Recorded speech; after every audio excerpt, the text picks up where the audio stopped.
The Bible had been sitting on the shelf for 3 years, spine uncracked, pages undisturbed, gathering the fine red dust of the New Mexico territory like a headstone gathering moss, and Henry Ramsey had not once reached for it.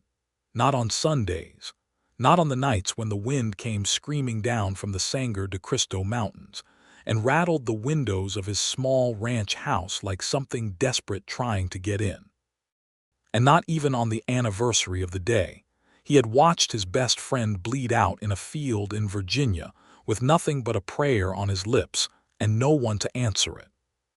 The town of Caldera Flats sat at the edge of the high desert in 1873, a modest settlement of perhaps 300 souls pressed between the red mesas to the east and the rolling grasslands to the west, where the Santa Fe Trail had once brought wagons and dreams and broken them with equal indifference. It had a general store run by a stout German man named Hofer, a blacksmith shop that smelled of iron and char, a small church with a crooked steeple that the reverend kept promising to fix, a saloon called the Dusty Rose where cowboys drank away their wages on Friday nights, and a post office that doubled as the town's telegraph station.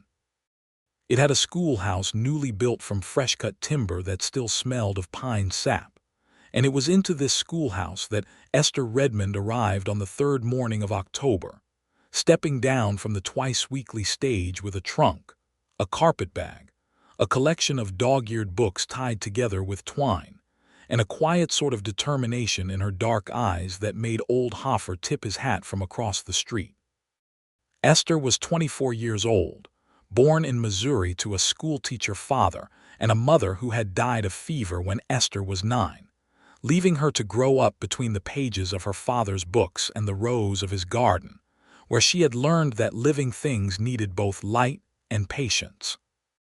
Her father had died the previous winter, quietly in his sleep, leaving her the books, a modest savings of $43, and a letter he had written to the Caldera Flats Town Council the previous autumn in response to their advertisement for a schoolteacher.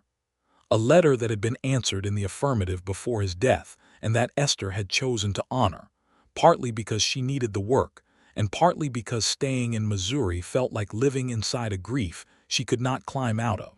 She was not fragile. People sometimes mistook her quietness for fragility, the way she had a habit of listening more than she spoke, the way she would pause before answering a question, as if she was weighing every word she planned to use. But the women who noticed her in those first days in Caldera Flats, the Reverend's wife, Margaret Alcott, and the blacksmith's wife, Clara Dunn, noted that there was something composed and settled about her, something that had already been tested and had held. Her hair was dark brown and she wore it pinned simply. Her dresses were plain but clean. She laughed easily when she allowed herself to, a warm, unguarded sound that surprised people who had pegged her as severe. She boarded with Margaret Alcott in a spare room at the back of the Reverend's house that looked out over a small yard where scraggly sunflowers had given up everything they had to the summer and now stood as dry brown stalks rattling in the October wind. Margaret was kind and talkative and had a habit of bringing Esther cups of tea she had not asked for, and Esther found the woman's company genuinely comforting even when it was also relentless. It was Margaret who first mentioned Henry Ramsey. They were sitting at the kitchen table on Esther's second evening in Caldera Flats, and Margaret was explaining the various families whose children would be attending the school, going through them with the thoroughness of a woman who had been keeping mental notes for years and finally had a worthy audience. "The Dunns have 3, Margaret said. Clara's oldest is Jacob. He's 12 and sharp as a tack, and the younger 2 are twins, 7 years old, Thomas and Delia. Then the Vasquez family has 4 children, all under 10. Good children, well-mannered. Their mother Rosa is one of the finest women I know. You'll meet her at church on Sunday. And then there's Will Ramsey." She paused there, setting down her teacup with a small click. "He's 8, quiet boy, thoughtful. He lives with his uncle, out on the ranch about 3 miles east of town." "His uncle?" Esther asked, because something in Margaret's pause had signaled that there was more to the sentence. "Henry Ramsey," Margaret said, and her voice took on a quality that was neither quite pity nor quite admiration but something that lived between them. He came back from the war between the states changed, as most of them did, but perhaps more so than some. He lost a great deal. His brother, Robert, Will's father, was killed at Cold Harbor in '64. Robert's wife, Caroline, passed the following year. Fever took her, and so Henry came back to find himself the sole guardian of a 4-year-old boy and a ranch that had been half neglected for the duration of the conflict. "That is a great deal of weight for one man," Esther said. "It is," Margaret agreed. "And he has carried it well enough in the practical sense. The ranch runs. Will is fed and clothed and as of September enrolled to begin school with you. But Henry himself," she stopped again, turning her teacup slowly in its saucer. "He is not a man who opens himself easily. He was not always so closed. My husband knew him before the war, and he says Henry was different then. Laughed more, came to church. He was a faithful man, my husband says, the kind who reads his Bible not because he thinks he should, but because he genuinely finds something in it." She glanced at the window at the dark desert beyond it. "But he has not come to church in 3 years, not since he came back, and the few times my husband has visited him at the ranch, he says the Bible on the shelf looks like it has not been touched." Esther said nothing for a moment. She was thinking about what it meant to put down something you had once loved because the world had made it feel like a lie. "And the boy," she asked, "Will, is he all right?" "He is all right," Margaret said. "But he is quiet in the way that children are quiet when they have grown up around a silence they cannot name. He needs school. He needs other children and a teacher who sees him." She looked at Esther directly. "I think you will be good for him." Esther met Will Ramsey on the first morning of school, when the children filed in from the crisp October air smelling of wood smoke and prairie grass. He was the last one through the door, a slight boy with brown hair that needed cutting and eyes that were startlingly blue, the particular clear blue of sky after rain. He chose the seat in the second row, not the very back where the older shy ones sometimes hid, but not the front either, a strategic middle distance. He did not speak unless she spoke to him directly, but when she did, his answers were precise and complete and showed a mind that had been working steadily in the background all along. At the end of that first day, Esther stood in the doorway of the schoolhouse watching the children scatter into the afternoon, and she saw the man waiting at the edge of the yard by a sorrel horse. He was taller than she had expected from Margaret's portrait of a man diminished by grief, and broad through the shoulders in the way of men who did physical work not for pride but for necessity. He wore a brown hat and a canvas coat the color of dried tobacco, and he stood with a stillness that reminded her of the way certain trees stood in wind, not rigid but deeply rooted, absorbing the force without surrendering to it. Will walked to him, and the man put a hand briefly on the boy's shoulder, the gesture easy and habitual, and then he looked up and caught Esther's eye across the yard. She nodded. He nodded once in return, the brim of his hat dipping fractionally, and then he lifted Will onto the horse and climbed up himself, and they rode east into the late afternoon light. That was the first time she saw Henry Ramsey. The second time was at the general store 3 days later. She was choosing chalk and a roll of paper for the school, and he came in behind her, ducking under the low doorframe out of habit though he did not quite need to, and she heard Hoffer greet him by name from behind the counter. Henry Ramsey moved through the store with economy, taking what he needed without browsing, a man who had a list in his head and worked through it methodically. He was buying flour, coffee, a tin of lard, a length of rope, and a small bag of peppermint candies that he set on the counter last, without explanation. Esther suspected they were for Will. She was not certain what made her speak first. Perhaps it was because Will had that day told her, very seriously, that he intended to learn all the state capitals by Christmas, and she had promised him she would help him, and she felt that this constituted a kind of connection that entitled her to a word with his guardian. "Mr. Ramsey," she said, turning from the paper roll she was examining. He looked at her and his eyes were gray, she noticed, a deep steady gray that reminded her of the color of stone in shadow. "Ma'am," he said. His voice was lower than she had expected and unhurried. "I am Esther Redmond. I am Will's teacher." "I know who you are," he said, not rudely, simply factually, as if stating a thing he had already filed away. "He is a remarkable child," she said. "I want you to know that. He is genuinely bright and he works hard. You should be proud of him." Something shifted in his face. It was a small movement, a slight softening at the corners of his eyes, there and then gone, as if he had let down a shield for just an instant and then quietly raised it again. "He works hard," Henry said, as if confirming this to himself as much as to her. "Yes, he does.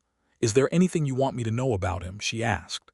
"About how he learns or anything he struggles with?" Henry looked at her for a moment and she had the distinct sense that he was deciding how much to give. "He does not like loud noises," he said at last. "Startles easy. Don't make a fuss about it if it happens, it just embarrasses him." "Thank you," she said. "I will keep that in mind." He nodded, picked up his parcel from the counter, and was at the door before she thought of anything else to say. Then he stopped without turning. "He talks about school," Henry said, his voice directed at the door. "He came home Monday talking about a poem you had the children read, said it 3 times at supper." She found herself smiling at his back. "It was Longfellow," she said. "He chose his favorite line himself and read it aloud to the class. He was very good." Henry pushed through the door without another word, but she had the feeling, from the way he held his shoulders, that the information mattered to him more than he would ever say. The weeks found a rhythm. Esther taught school 5 days a week, and spent her evenings reading by the lamp in her borrowed room, or helping Margaret with the small tasks of the household, or walking along the edge of town, where the land opened up into the wide desert plain, and the sunset painted everything in colors she had not seen in Missouri, deep orange and burning pink, and a particular shade of violet that seemed too vivid to be real. She pressed wildflowers when she found them, a habit she had inherited from her father, who had kept a leather-bound pressing journal that still lived at the bottom of her carpetbag. The desert surprised her with what it offered. Small yellow blooms she learned were called snakeweed, the purple clusters of desert verbena that appeared after any rain, a delicate white flower with a name she could not find in any book she owned, thin-petaled and resilient, growing from a crack in a red rock as if daring the stone to stop it.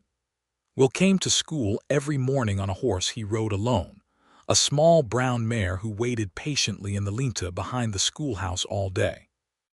The other children had at first watched him with the cautious interest children reserve for someone new and unknown, but Will's steadiness eventually won them over, and by November he had become particular friends with Jacob Dunn, who was 4 years older but recognized in Will a seriousness of purpose that he respected.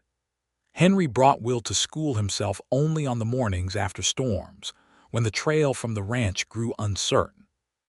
On those mornings, Esther sometimes caught him standing near the door of the schoolhouse after Will had gone in, as if something in the sound of children's voices inside had rooted him briefly to the spot. Once she stepped outside and found him there, and he straightened and looked away quickly, as if caught at something private. "You're welcome to come in," she said, "if you'd like to see how the school looks." "I've got work," he said, and turned for his horse. But the following week, on a clear, cold morning when there was no excuse of weather or rough trail, he brought Will himself, and when she held the door and looked at him over Will's head, he took his hat off and came inside. He stood at the back and looked at the room, the new desks arranged in rows, the maps pinned to the wall, the blackboard she had ordered from Santa Fe, the shelf of books she had brought from Missouri and arranged with care, and she watched him look at it, and saw on his face something she could not quite name. Not nostalgia exactly, but something adjacent to it. The memory of a world that had expected good things to continue. He stayed for perhaps 5 minutes and then left quietly. After that, he brought Will himself every morning, regardless of weather. She began to notice details about him the way you notice them about a landscape you return to repeatedly. The scar on his right hand that ran from the base of his thumb to his wrist, old and white. that he was entirely unself-conscious about. The way he always knew exactly where Will was in a room, even when he appeared not to be watching. The way he sometimes fell into a silence in the middle of a conversation, not rudely but completely, as if he had followed a thought so far inward that he had momentarily forgotten the world existed. In November, there was a social at the church hall, a harvest supper that the whole town attended, and which Esther helped Margaret and Clara organize.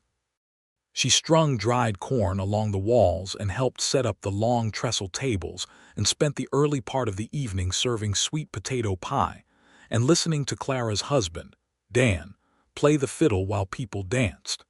She did not expect Henry to come. Margaret had said in an offhand way that he generally did not attend these things, that since the war he had kept to himself and to the ranch and had not been much for community gatherings. But when the hall was full, and the fiddling was strong and the lanterns were lit and golden, she looked up from the table where she was pouring coffee and saw him in the doorway with Will beside him, the boy's face bright with eager attention, and Henry himself standing with the look of a man who had been convinced against his better judgment, and was not yet sure if he had been right to allow it. Will immediately ran to where Jacob Dunn was standing near the cookies, and Henry was left alone in the doorway. Esther set down the coffee pot and crossed the room without quite deciding to. "Mr. Ramsey," she said, "I'm glad you came." "Will wanted to," he said, as if this required explaining. "And you?" she asked, and then immediately wondered if the question was too direct. He looked at her. The gray eyes were warmer in the lantern light than they appeared in daylight, the kind of gray that shifted depending on what surrounded it. "He shouldn't be the only one doing things because he wants to," he said, and she heard something in that sentence that went deeper than the social and the pie and the fiddling.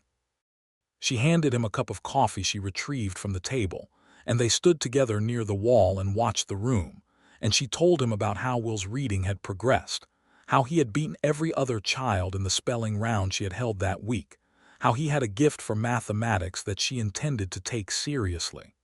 Henry listened without interrupting, which she appreciated, and when she finished he said, "Robert was good with numbers." His father. He said it without any change in his voice, but she felt the weight of those 5 words and did not try to respond to them directly. "Tell me about the ranch," she said instead, and this proved to be the right choice because he relaxed incrementally, the way a knot loosens when you stop pulling at the wrong thread and find the right one. He told her about the cattle, a small herd of about 40, and about the difficulty of winter water when the creek froze, and about a horse he had been working to gentled for 2 months who had finally, that very week, allowed herself to be saddled without resistance. "What's her name?" Esther asked. "Haven't named her yet," he said. "You should name her," she said. "Things you name you keep better track of." He looked at her sidelong, a glance that was quicker and warmer than his usual measured gaze, the flash of something that might have been amusement. "Is that so?" he said, not a question exactly. "My father believed so," she said. "He named every plant in his garden. All of them. Every one, even the ones that died." Something crossed his face that she did not try to read.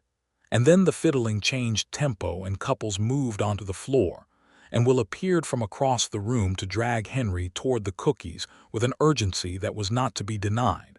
And Esther stood smiling at the space he had left, and thought that underneath the silence and the stillness there was a great deal of Henry Ramsey she had not yet seen. December arrived with a cold front that turned the desert nights bitter, and frosted the windows of the schoolhouse each morning, so that Esther had to start the stove an hour early to make the room habitable before the children arrived. She learned to keep extra firewood stacked by the door, and to keep a kettle of water on the stove at all times, so the air did not dry out the children's throats. She had by now learned every face in the school, 14 children in total, ranging in age from 6 to 13, and had arranged her teaching to account for the range, the older ones working on composition and geography, while she drilled the youngest ones in letters and numbers. Will remained her particular treasure, not because she showed him favoritism, she was scrupulous about this, but because watching him understand something new was one of those small, quietly magnificent things. The way his eyes would go suddenly still, and then bright, as if a lamp had been turned up inside him. He had a habit, when he was thinking hard, of pressing his thumbnail to the side of his lower lip, and she came to recognize this as the sign that he was just about to arrive at an answer. She and Henry had by now developed a ritual of a kind, something that had accreted naturally through repetition, without either of them quite planning it. Each morning when he brought Will, he would come inside for a few minutes, sometimes only 5, occasionally as long as 20, and they would talk while the children filed in and settled. The conversations ranged widely: books she had brought and was using, the progress of various students, the weather and what it meant for the ranch, local matters, things she was learning about the territory. He was not an easy talker, but he was a good one when the subject caught him, and she discovered that he read, or had read before the war, a range of books that surprised her. He had read Dickens and some of Cooper's novels and a good deal of history, and he had opinions about what he had read that were pointed and specific and sometimes contrary to what she expected. She liked this. She liked that he did not tell her what he thought she wanted to hear. It was one of those December mornings, a Thursday, with the stove crackling and the children not yet arrived, that she asked him something she had been carrying for several weeks without finding the right moment for. "Will told me that he prays at night," she said. She had been at the blackboard writing out the day's lesson, and she said it without turning, which she suspected made it easier. "He said you taught him the words." A silence stretched out behind her. "I did," Henry said from where he stood near the door. "He seems to find it comforting," she said. Another silence. Then, "His mother taught him first. I just kept it going. Seemed wrong to let him lose something else." She turned then and looked at him. He was looking at the floor with the expression of a man who has said more than he intended and was taking the measure of the exposure. "That was a good thing," she said simply. He looked up and met her eyes for a moment, and then looked away at the window where the frost was melting in thin rivulets down the glass. "There were things I believed," he said, and his voice was quieter than usual, as if he was telling it to the window rather than to her. "Before the war, things that seemed self-evident, that the world had a structure to it, that the suffering that came to people had some shape, some purpose you could make sense of eventually." He stopped. "I have not been able to make sense of what I saw. I have not been able to fit it into any shape that includes a just order." She let the silence hold for a moment. She did not try to answer the theology of it, because she knew that was not what he needed, and she was not certain she had any answer for the theology of it anyway. "I think," she said at last, "that sometimes we put something down because we need to put it down, because we are carrying too much to hold it as well. And putting it down does not mean we are finished with it forever. It might just mean we are not ready yet." He looked at her then fully, with an attention that was almost startling in its intensity, as if he was trying to decide whether she understood what she had just said or had only said a comfortable thing. She held his gaze and hoped that he found the answer he was looking for, because she meant it. The children arrived in a burst of cold air and noise, and the moment dissolved, and he put his hat on and left, and she turned to the blackboard, and her hands were not entirely steady as she picked up the chalk. Christmas came to Caldera Flats with the modest brightness of a frontier town doing its best: pine boughs over the doorways, paper stars in the school windows, a small spruce tree in the church hall decorated with candles and dried orange slices. Esther organized a small Christmas performance for the students, poetry recitations, and 2 songs she taught them that they performed for the parents on the last school day before the holiday, standing in their best clothes with the solemnity of people aware that they are engaged in something important. Will recited the first stanza of a Longfellow poem he had memorized without being asked to, having chosen it himself, standing very straight with his hands at his sides. His voice did not waver. He had chosen a verse that spoke of perseverance, of going forward through the dark with a purpose that the dark could not extinguish. When he finished, he looked directly at his uncle in the second row of chairs, and Henry Ramsey, who had come for the performance, looked back at his nephew with an expression on his face that was so raw and unguarded and full of love that Esther, watching from beside the blackboard, had to look away because it felt like witnessing something private and sacred. After the performance, the parents stayed to drink hot cider that Clara had brought in a big pot, and the children ran between the adults' legs with the freedom of children who know the school day is over for 2 weeks. Henry found Esther near the window and said, without preamble, "You taught him that poem." "He chose it himself," she said. "From the collection, he found it and came to me and said he wanted to memorize it."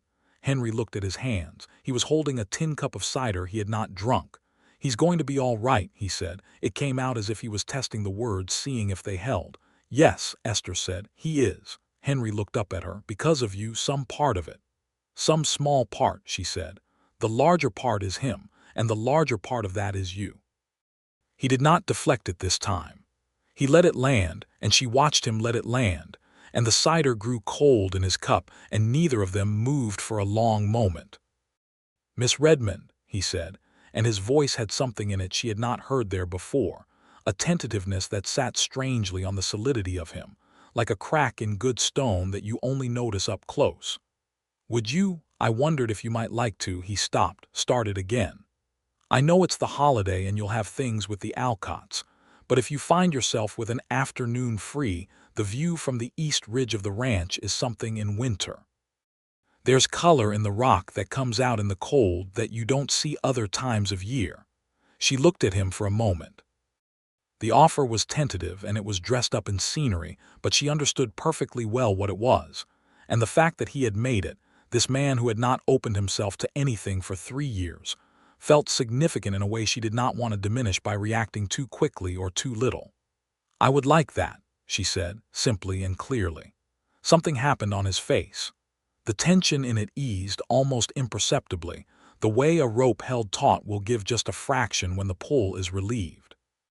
"Day after Christmas," he said, "if the weather holds." "The weather will hold," she said, with a confidence she did not entirely have but chose to offer anyway, and he almost smiled, not quite, but almost, a suggestion of it at the corner of his mouth that she stored away carefully. The weather held. She rode out to the ranch on the 26th of December on a horse she borrowed from Clara Dunn, a calm bay gelding who knew the East Trail well enough. The morning was bright and cold, the sky that transparent winter blue that seems too clean to be real, and the red rock of the mesas sparkled with frost in the early light. The Ramsey Ranch was a modest operation, a 2-room house with a porch along the front, a barn and corral, a chicken coop, and the remnants of a kitchen garden that would come back in spring. It sat in a shallow depression of land that sheltered it from the worst of the north wind, with the mesa wall rising behind it and the grasslands falling away to the west, and the whole of it had an air of being tended carefully if plainly, without the ambition of expansion, but with the dignity of things kept up because keeping them up matters. Will came running from the barn when he heard her horse, and was at her stirrup before she had dismounted, his face bright with the particular delight of a child who sees his 2 worlds intersecting.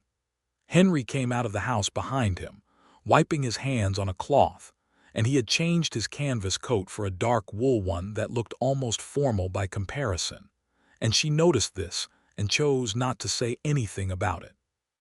They rode up to the East Ridge after Will had been settled with a book at the kitchen table, and a strict instruction that the cookies were not all for today. The trail was narrow, and the horses went single file, and she followed Henry up through a stand of pinyon pine that smelled like cold resin and earth, and when they came out on the top of the ridge, she caught her breath. The view stretched all the way to the far mountains, 40 miles if it was a foot, the Sangre de Cristos rising blue and white against the winter sky, and below them the valley of the high desert ran in every direction, the red and gold and rust of the rock lit by the low December sun into something almost unbearably beautiful. The cold in the air was sharp but not cruel, and the silence up there was the clean kind, the silence of a place that has never been filled with anything but wind and light. "I told you," Henry said, from where he had stopped his horse beside her. "You did not overstate it," she said. They sat on the ridge for a long time, talking sometimes and sometimes not. She told him about Missouri, about her father's garden and the books that had lined every room of their small house, about the way grief had settled into her life after her father's death, and the choice she had made to come west as a response to it, a refusal to let the grief be the final answer. He listened in the focused way he had, and she felt, as she always did with him, that the listening was real, that he was actually receiving what she said and holding it. And then, with the mountains still burning white in the distance and the horses standing quiet in the cold, he told her about the war. Not all of it. She understood there were parts he would perhaps never tell anyone, but enough. He told her about his brother Robert, who had enlisted the same week Henry had, who had been braver and louder and funnier than Henry, and who had seemed made of the kind of material the world needed more of. He told her about Cold Harbor, Virginia, in the summer of 1864, about the day that Robert's luck ran out in a field in the June heat, and how Henry had been there when it happened and had held his brother's hand and said the only words he knew to say, which were words from the Bible his mother had pressed into his hands the morning they left home. "And after?" she asked gently when he stopped. "After," he said, and let out a long breath that the cold turned to mist. "After, I could not reconcile it.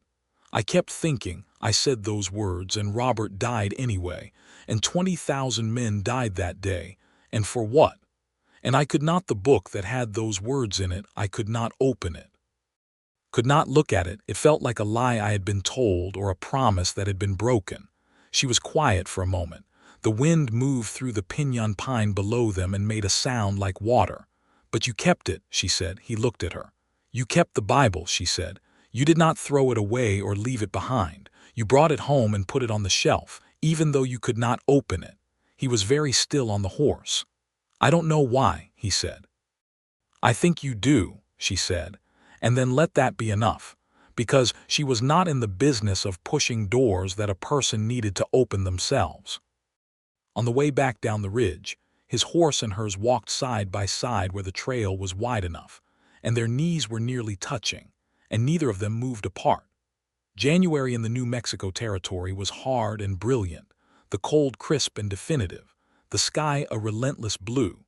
Esther settled into the school routine and found herself content in a way that surprised her, not the happiness of a life that lacked difficulty, but the more durable satisfaction of a life that felt purposeful and placed. She had friends now, Margaret and Clara and Rosa Vasquez, who brought tamales on Fridays and had a laugh that could brighten a gray day by sheer physics. And she had her students and her work. And she had the evenings when she pressed flowers in her journal by lamplight and wrote letters to her father's old friends in Missouri that she probably would never send. And she had the mornings when Henry came with Will. The conversations had deepened. They talked about things that mattered, about justice, about the territory's treatment of the Apache and Navajo people who had been displaced and confined and dispossessed in the decades preceding, about what it meant to build something in a land where the building had been done over the ruins of what was taken, about the injustice of it, and the weight of living in the middle of a history that was still happening. Henry had views on this that were not comfortable, views that acknowledged complicity plainly and did not look away, and she respected this about him deeply. He had seen enough of what men did to each other to have no patience for the kind of self-justifying blindness that allowed people to commit great wrongs while believing themselves to be good. She had views of her own. She had watched the Vasquez family navigate the small cruelties of certain townspeople with a dignity that shamed those people, whether or not those people felt the shame. She had taught Rosa's children and seen in them the same capacity, the same human fullness, that she saw in every child she taught, and she had made it her practice in the schoolroom to treat this as the self-evident truth it was, which had occasionally raised eyebrows among parents who held different ideas about hierarchy. Henry told her once, on a cold January morning with the children doing arithmetic at their desks, that he had known an Apache man in the years before the war, a man who had trapped and traded along the same territory Henry had worked as a young man, and that this man had been killed in 1861 in one of the massacres that preceded the Long Walk, and that Henry had never been able to entirely separate this from the rest of the long account of what the country owed and had not paid. "I think," she said, "that the holding of it, the not forgetting, is the beginning of the only decent response." "And what is the rest of the decent response?" he asked. "Teaching it honestly," she said, with a straightforwardness that he met with a look that was warm and level and held. "In February, a thing happened that altered the texture of everything. Will came to school on a Monday morning with a bruise on his jaw, the size of a man's knuckle, purple and fresh, and Esther's heart clenched when she saw it. She kept her face neutral and sent the other children to their reading while she asked Will quietly what had happened. He told her with the careful truthfulness of a child who has been raised to tell the truth even when it is complicated, that on Saturday he had ridden into town with his uncle, and a man outside the saloon, a stranger passing through, had made a remark about Henry that Will had objected to in terms that resulted in the man cuffing him. "What did he say?" Esther asked, keeping her voice steady. Will looked at the desk. "He called Uncle Henry a coward," he said. "He said men who came back from the war were cowards because the real men didn't." He looked up. "That is not true." "No," Esther said firmly, "it is not true. I told him so. I know, and I understand why you did. But I need you to promise me that if something like that happens again, you will walk away and find your uncle." "Uncle Henry already told the man to leave," Will said. And he did. There was a quiet pride in this that Esther recognized. After school that afternoon, she rode out to the ranch. She had not planned to, it was not a planned visit, but she had been unable to sit with the bruise on Will's jaw all day and say nothing. She found Henry in the corral working with the horse he had been gentling, a chestnut mare who was now, as he had predicted, fully saddled and moving with the ease of a horse that had decided to trust. He saw Esther coming and came to the fence and leaned on the top rail and waited. She told him what Will had said. Henry listened without expression, but his jaw tightened in a way she had learned to read.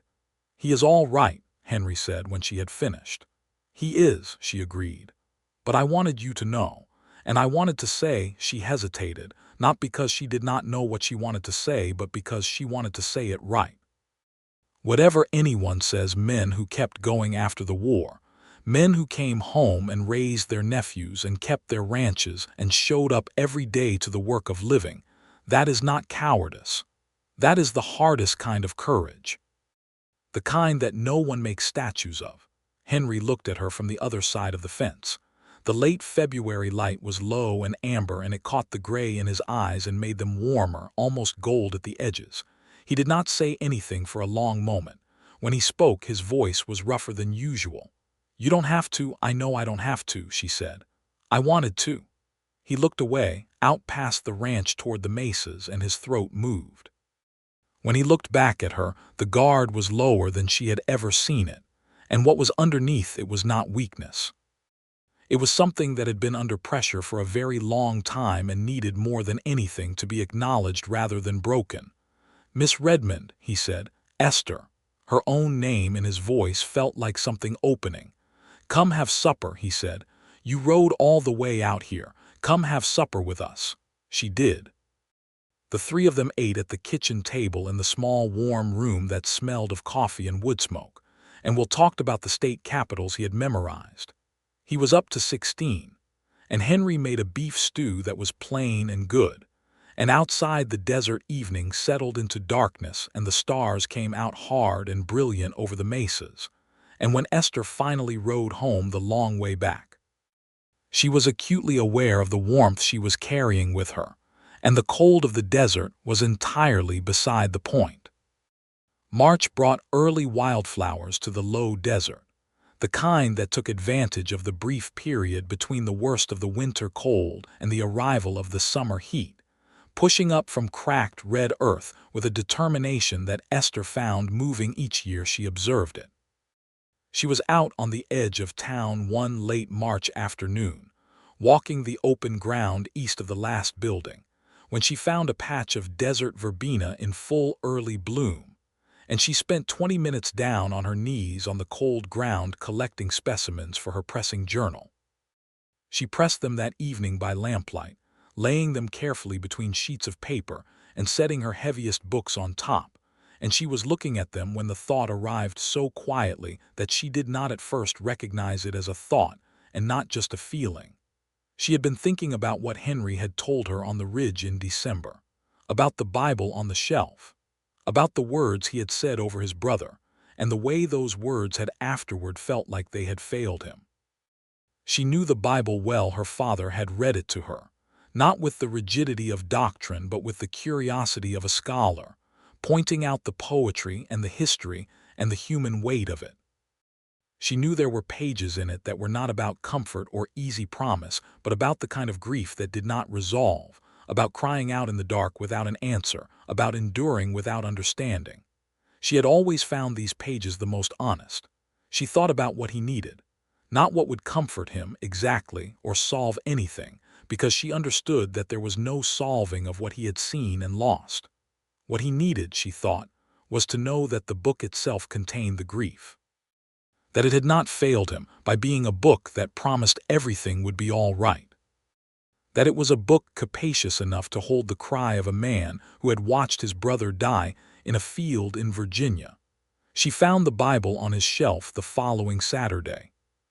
She had come to the ranch for the day. This had become a regular thing now, Saturdays at the Ramsey ranch, something all three of them had settled into without discussion. And Henry was out working the cattle and Will was helping him, and she was inside the warm kitchen baking bread because she had offered, and Henry had looked surprised and grateful and gone out to his work. The Bible was on the shelf above the fireplace, between a volume on cattle management and an almanac from 1868. It was a plain brown leather Bible, the gilt lettering on the spine worn down to ghost words. She took it down carefully. She opened it and turned the pages slowly, reading as she went, looking for the right page. It had to be right. She was not trying to make a point or a prescription. She was trying to offer something true. She found it in the Psalms, the 22nd, which begins with the words that Jesus himself had cried out from the cross, my God, why have you forsaken me?" The cry of complete desolation, of a man in absolute agony who is not given an answer, who is not rescued from his pain, but who cries out anyway, who does not stop speaking to the silence even when the silence does not respond. She read it through to the end, which turns not to resolution or explanation, but to a kind of stubborn continuing, a refusal to let the darkness have the last word simply by enduring. She went to the window where the early spring light fell across the sill, and she looked at the wildflowers she had brought in a small cloth that morning, pressed flat in her journal. She chose the best of them, a desert verbena bloom, its purple still vivid, its form still true. She placed it carefully on the page of the 22nd Psalm at the top where the first cry lay. She closed the Bible gently. She put it back on the shelf. She said nothing. When Henry came in for supper that evening, she was at the table with Will, who was practicing his capitals by writing them in the dirt with a stick on the porch until she had called him in for washing. Henry went to the shelf for the almanac. He had a habit of checking the planting calendar this time of year, and he stopped. She did not look at him. She kept her eyes on the pot of beans she was stirring. Will was talking about Colorado. She heard Henry take the Bible down. She heard the pages turn. And then there was a silence that was longer than the silence required for taking down an almanac, a silence with a different quality to it, the quality of a person standing very still while something happens to them. She did not look up from the pot. Eventually she heard him set it down on the table, not the shelf, a small significant change, and then he was beside her at the stove, and his voice when he spoke was not entirely steady. "Thank you," he said, only those two words.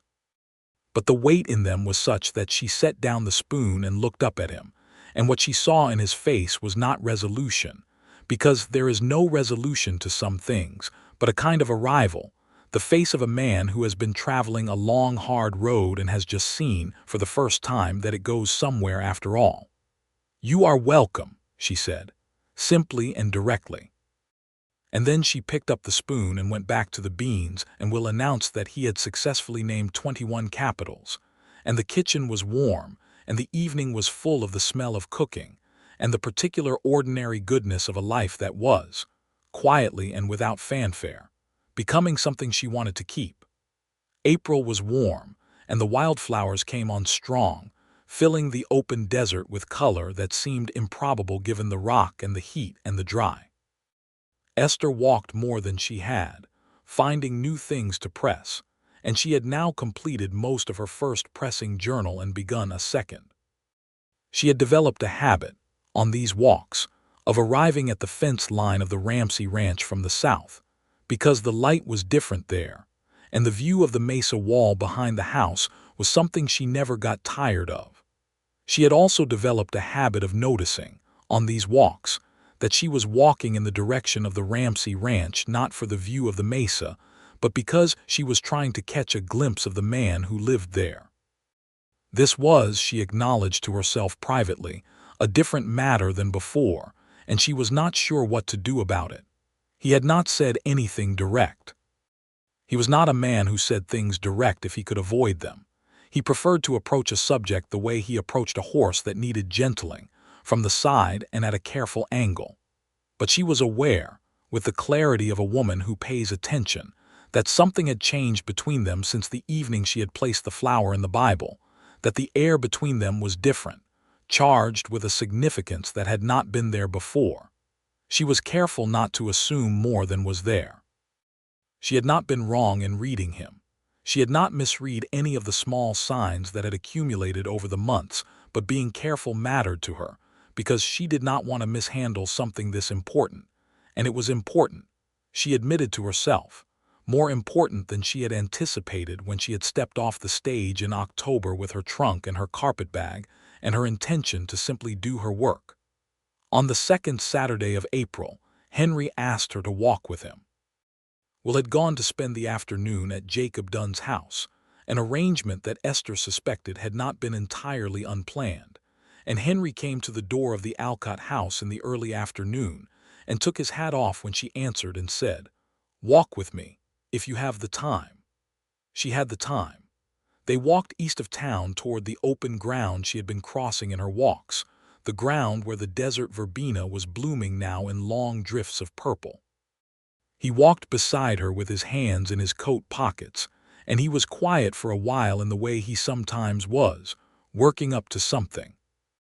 "I have been thinking," he said at last, "about what it means to want a thing and not say so." She kept walking at the same pace. "What have you concluded?" she asked. "That it is a kind of cowardice," he said. "The waiting, thinking that silence is safer. It's not safer, it's just—" He stopped walking and she stopped beside him. He turned toward her. "It just means you lose the thing before you've even given it the chance to be real." She looked up at him. The April light was warm on his face, and the gray of his eyes had the quality of the sky in it, that clear, transparent depth. "Henry," she said. "I care for you," he said.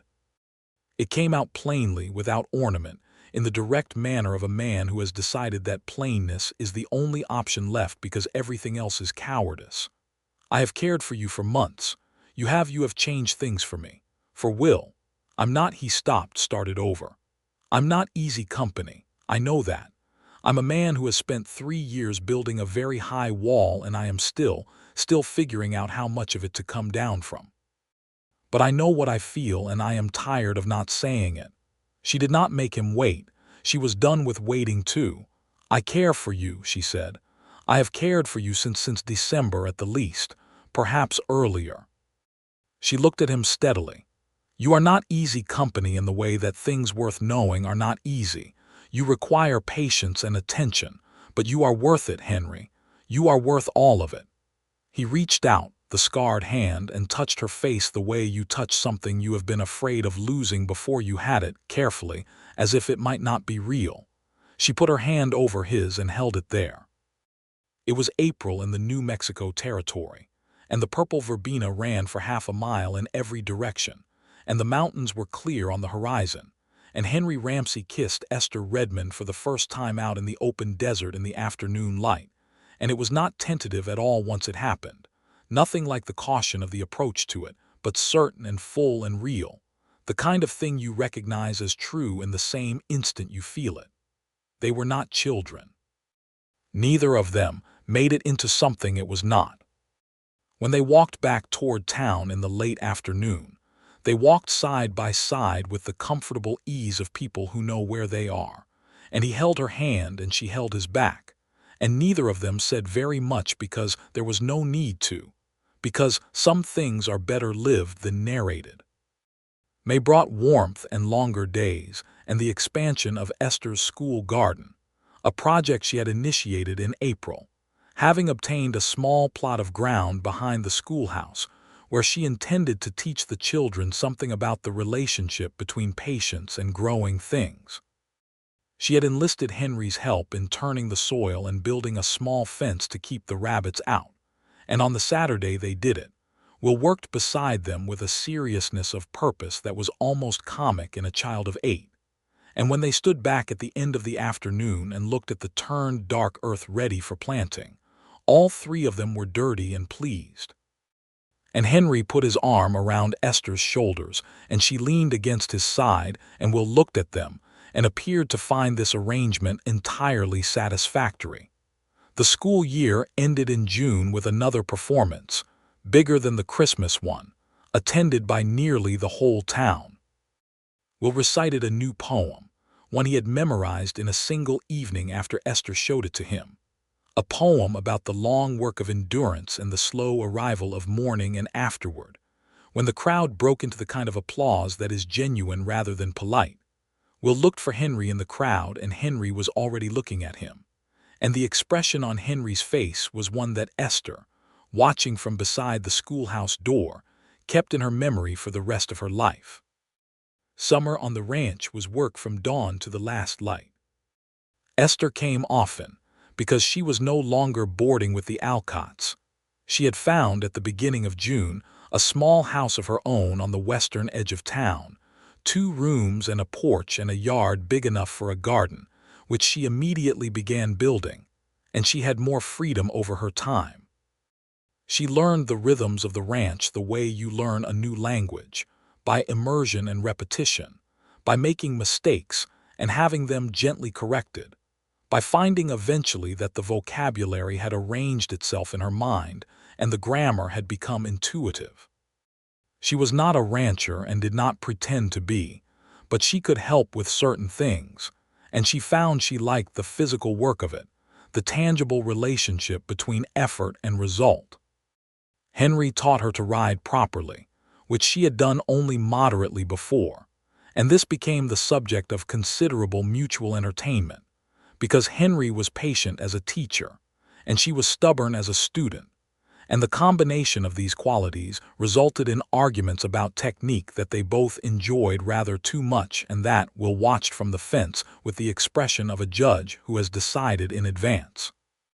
One evening in July, sitting on the porch of the ranch house after supper with the sky going pink and gold over the mesas and Will already asleep inside, Henry said, without particular introduction, "The Bible is on the bedside table now."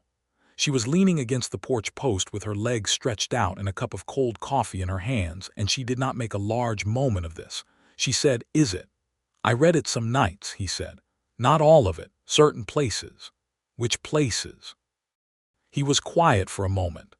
"The ones where it does not pretend," he said. "The places where someone is crying out in the dark and nobody is answering and they keep speaking anyway. I find those parts I can still believe are true." She turned her head to look at him. He was looking at the mesas, the long, clean line of them against the dimming sky, and his face was peaceful in a way she had not seen it in the early months, not the peace of resolution or the peace of a man who has answered all his questions, but the peace of a man who has made his terms with the questions, who is living alongside them rather than being crushed by them. "That is enough," she said. "To be able to hold the uncertainty and not be destroyed by it. That is as much as anyone can honestly claim." He reached over and took her free hand without looking at her, interlacing his fingers with hers on the armrest between their chairs. And they sat like that as the last of the light went out of the sky, and the stars came up one by one over the desert. And the night was warm and full of crickets and the distant sound of a cow moving in the dark. And it was enough. It was entirely enough. He asked her to marry him in August. He did it simply, in the kitchen of the ranch house on a Sunday morning, while Will was at the Dunn house, and the coffee was on the stove, and the morning light was coming in at the east window with its particular warm August weight. He did not kneel, that was not his way, and she would not have wanted it to be, but he turned from the window and faced her with the directness that she had come to love about him, the directness that had been there all along under the wall, and he said, "I want to spend the rest of my life with you. I want you to come here. I want Will to grow up knowing what a real family looks like. I want—" He stopped, and a small muscle in his jaw moved. "I want to keep opening that Bible and reading it with you beside me. I want to learn how to be all the way alive again, and I have found that I cannot figure out how to do that unless you are in it." She had known for weeks that it was coming, had felt it approaching the way you feel a change in weather before it arrives, but when it actually arrived it still took her breath clean away. "Yes," she said. She did not hedge or qualify or add provisions. "Yes, Henry, yes." He crossed the kitchen and held her, not tenderly exactly, though it was tender, but with the solidity of a man who has finally found the thing he did not know he was looking for and is not inclined to hold it lightly. She pressed her face against the front of his shirt and felt the way his arms held her and thought, with a clarity that felt like the first clear morning after a long season of cloud, that this was exactly where she was supposed to be. They were married in October, exactly 1 year after Esther had stepped off the stage into Caldera Flats with her trunk and her books and her quiet determination. The Reverend Alcott performed the ceremony in the church with the crooked steeple which had been fixed, finally, over the summer, standing straight now against the October sky. And the whole town came, or very nearly, because the whole town had watched this happen and had opinions about it and was pleased with how it had turned out. Margaret Alcott cried from the front row with a happiness that was entirely unrestrained. Clara Dunn stood beside her and pretended not to be crying, with less success than she imagined. Rosa Vasquez had brought 3 kinds of tamales and a cake, because this was how she expressed major emotional responses, and it was perfect. Jacob Dunn stood very tall and serious in the second row, and afterward told Will that this was a good outcome, with the authority of a 12-year-old who has given the matter appropriate weight. Will himself stood beside Henry during the ceremony, which Henry had asked him to do. He was wearing a clean shirt, and his hair was properly cut, and he held his back very straight, and his face had the expression of a child who is working very hard to be dignified about something that is making him extremely happy. When the Reverend pronounced them married and Henry leaned to kiss his bride, Will let out a small involuntary sound that was probably supposed to be contained, and instead was most of the room's favorite moment of the entire event.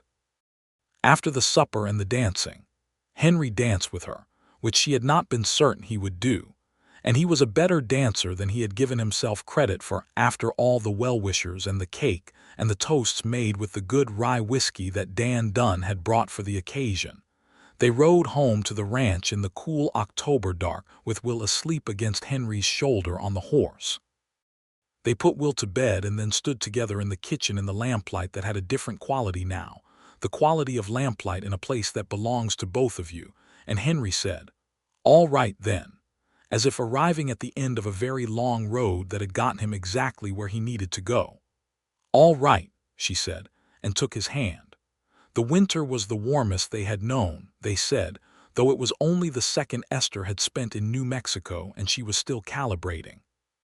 She moved her things from her small house in town to the ranch, the books and the pressing journals and the carefully dried specimens and her father's collection, and she arranged them in the space Henry cleared for her on the shelves, and in the room they set aside as a study, a small room off the kitchen that had been used for storage, and that became, over the following weeks, something she would not have been able to describe easily to someone who had not been in it. A room full of books and paper and dried flowers and the smell of lamplight and coffee, a room that felt like thinking.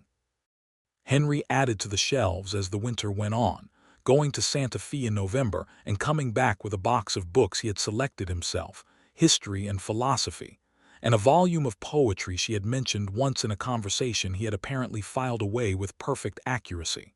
She found the poetry on the shelf and stood looking at it for a long moment, then turned and found him watching her from the doorway. "You remembered," she said. "I remembered everything you said," he said. It was a simple statement of fact that was also the most romantic thing she had ever heard. Will thrived. The word did not feel too large. It was the right word. He grew 3 inches over the winter, eating with a concentration that Henry commented on in terms that were affectionate and mildly alarmed. He was doing advanced arithmetic with Esther in the evenings, and had begun reading history with a seriousness of purpose that suggested a future that could go in several directions, all of them interesting. He had stopped startling at loud noises, or rather, he still startled but recovered quickly now, and the look on his face when he did was not shame but a brief private acknowledgement and then a return to the world, which was progress of a kind that mattered. He called Esther by her name still, not mother, and she did not push for anything different. But one evening in February, when she was reading to him by the fire, he was almost 9 now, old enough to read easily himself but not old enough to have outgrown being read to, he said, without looking up from the fire, "I'm glad you came here. I'm glad you stayed." She set down the book and looked at him. He still had those remarkably clear blue eyes, his father's eyes, and in the firelight they held a steadiness that had been building all year. "I am very glad I came," she said. "And I am very glad I stayed." He nodded, as if this confirmed something he had worked out internally, and then pointed at the book, indicating that she should continue reading, and she did. In the spring, she found she was expecting a child. She told Henry on a May morning when the desert was in full bloom, and the kitchen window was open to the warm air and the smell of growing things. He was sitting at the table with his coffee when she came and sat across from him and told him simply, and he put the coffee down and looked at her with an expression that was so utterly unguarded and full of feeling that she thought afterward it was the face she most wanted to keep of all the faces she had seen in her life. He said, "Are you well?" Because that was Henry, the first question was always the one about the other person. "I am very well," she said. He got up and came around the table, and she stood to meet him, and he held her with one hand at the back of her head and the other at her shoulder, and she felt him take a long breath that released something, some last brace thing in him, the final piece of the wall coming down. "Thank you," he said, his voice very quiet against her hair. "You're welcome," she said for the second time, and felt him laugh at that, a real laugh, low and warm. "They told Will at supper." He received the information with a pause that was exactly his trademark pause, the thumbnail to the lip, and then his face went bright. "Will it be a boy?" he asked. "We don't know yet," Henry said. "I would prefer a boy," Will said with considerable frankness, "because I already know what to do with a boy, but I would manage a girl." "That is generous of you," Esther said gravely. "I know," said Will. The baby arrived in December at the end of a cold, clear day when the Sangre de Cristos were white against the winter sky. Margaret Alcott and Clara Dunn and Rosa Vasquez were all there, because news of these things traveled fast in small towns, and these women were not women who missed important events.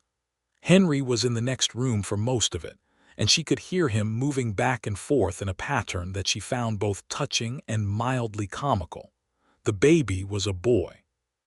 7.5 pounds, with a dark fuzz of hair and eyes that were not yet any color you could call with certainty. Healthy and loud about his arrival, which the women declared a good sign. They named him Robert. Henry held him for a long time before he said anything, sitting in the chair by the fire with the new child in the crook of his arm, looking down at the small red face with an expression that was everything at once grief and joy and tenderness, and something that was the closest thing to answered prayer she had ever seen on a human face. "Robert," he said, very quietly. Just the name. A greeting and a memorial and a promise all at once. Will came in from where he had been waiting in the kitchen with an impatience he had been very gallant about, and he stood at Henry's elbow and looked at the baby with the expression of a 9-year-old sizing up a situation. "He's very small," Will observed. "He'll get bigger," Henry said. "He had better," Will said. Then, with the solemnity of someone conferring an honor, "he can have the top bunk." Henry looked up at Esther over Will's head, and she looked back at him. And what passed between them in that look was the whole year and more.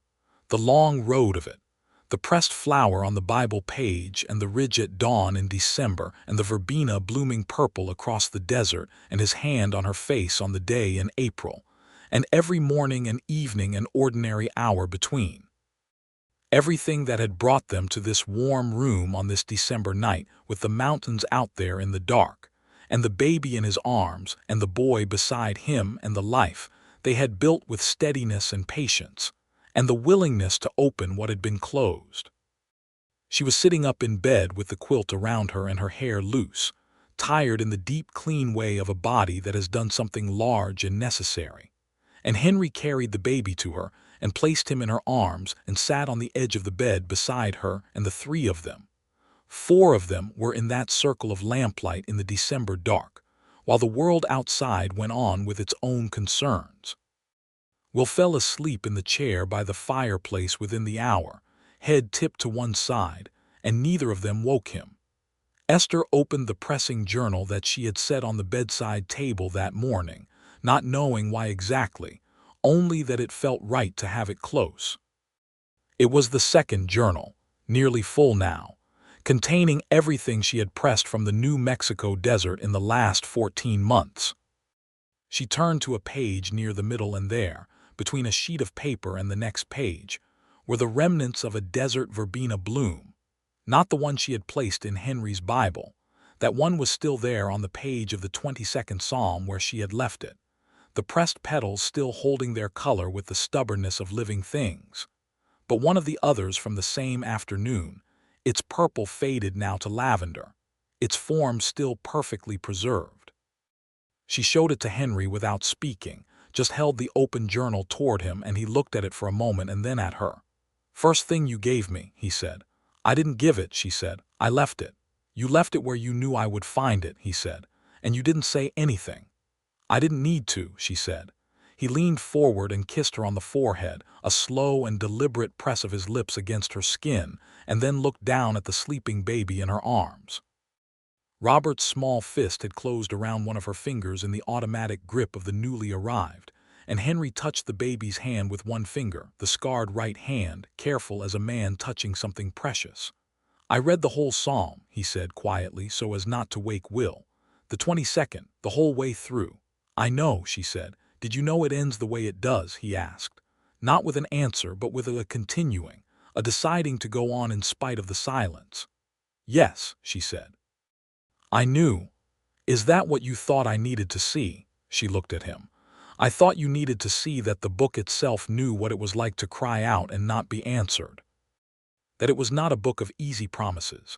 That someone had written down the exact thing you were feeling a very long time ago and put it there so you would know you were not alone in it." He was quiet for a while, looking at the baby. Outside, the December wind moved along the ridge and the horses shifted in the barn and the ranch settled into its night sounds, the small language of a place that is alive and resting. "I named the horse," he said. She raised an eyebrow. "Which one?" "The chestnut." "The one I was gentling last winter. What did you name her?" He looked at her with the expression she loved most on his face, the one that was the warmer version of the gray-eyed steadiness, the one that held everything he was not easily able to say. "I named her something that happened in April," he said. She smiled. "That is not an answer." "It is," he said. "It's just not a word." She laughed, and Robert stirred in her arms at the sound and scrunched his face, and then settled back into the complete unconsciousness of the newborn, and Will made a sound from the chair that suggested he was dreaming something, and Henry's hand covered hers on the Bible that was still on the bedside table, the worn leather of it under his palm. The years would bring more to them. Another child, a daughter they would name Clara after the woman who had been there for every important thing, arriving 2 years after Robert, red-faced and strong-lunged and utterly determined from the first moment. The school would grow as the town grew, and Esther would eventually hire a second teacher, a young woman from Colorado who was nervous and excellent, and Esther would mentor her the way she herself had never been formally mentored but had wished to be. Henry would expand the herd and take on 2 ranch hands and fix the north fence that had been a problem since before the war, and he would build the east addition to the house that Esther had mentioned only once, and he had simply begun planning. Will would grow into a young man of formidable education and quiet capability, who at 16 would tell Henry with great seriousness that he intended to study law, and Henry would look at Esther across the supper table and find that he had nothing to say except yes. But on this December night, with the baby new and Will asleep in the chair and the pressed flower in the journal and the Bible under Henry's hand, there was no need to run ahead to any of that. The night was complete as it was. Henry opened the Bible. Esther leaned against his shoulder. The baby slept. And outside, the desert went on in its ancient, patient way, holding the mountains and the mesas and the wide starlit dark, holding the red rock and the dry creek beds that would run full in spring, holding the seeds of next year's wildflowers pressed dormant in the cold ground, waiting for the warmth that would come again, as it always came, as it had always come, steadfast and unhurried, faithful as the dawn. He read aloud, quietly, just loud enough for her to hear. His voice moved through the verses without hurry, settling into the words the way a man settles into ground he has finally come home to. And she listened with her eyes closed, and the baby warm in her arms and the fire burning low in the hearth. And the psalm unfolded in the dark room in his low voice. And when it reached the place where the crying out gave way to the stubborn continuing, the deciding to go on, she felt him breathe more deeply and felt herself breathe with him. The two of them breathing in the same rhythm in the lamplight, in the warmth, in the life they had built together from the open desert and the pressed flowers and the long, patient work of learning to trust something that deserved to be trusted. He reached the last verse and his voice held on it for a moment in the quiet of the room, and then he closed the Bible, and it made the soft sound of something return to its right place after a long time away, and he kissed the top of her head and she put her hand over his on the worn leather cover, and neither of them said anything at all because there was nothing left that needed saying. The fire burned. The wind passed over the ridge. The stars over the New Mexico desert were beyond counting, each one its own ancient fact blazing in the clean winter dark, and in the ranch house below them, in a warm circle of lamplight at the edge of the wide, quiet frontier, the Ramsey family was whole.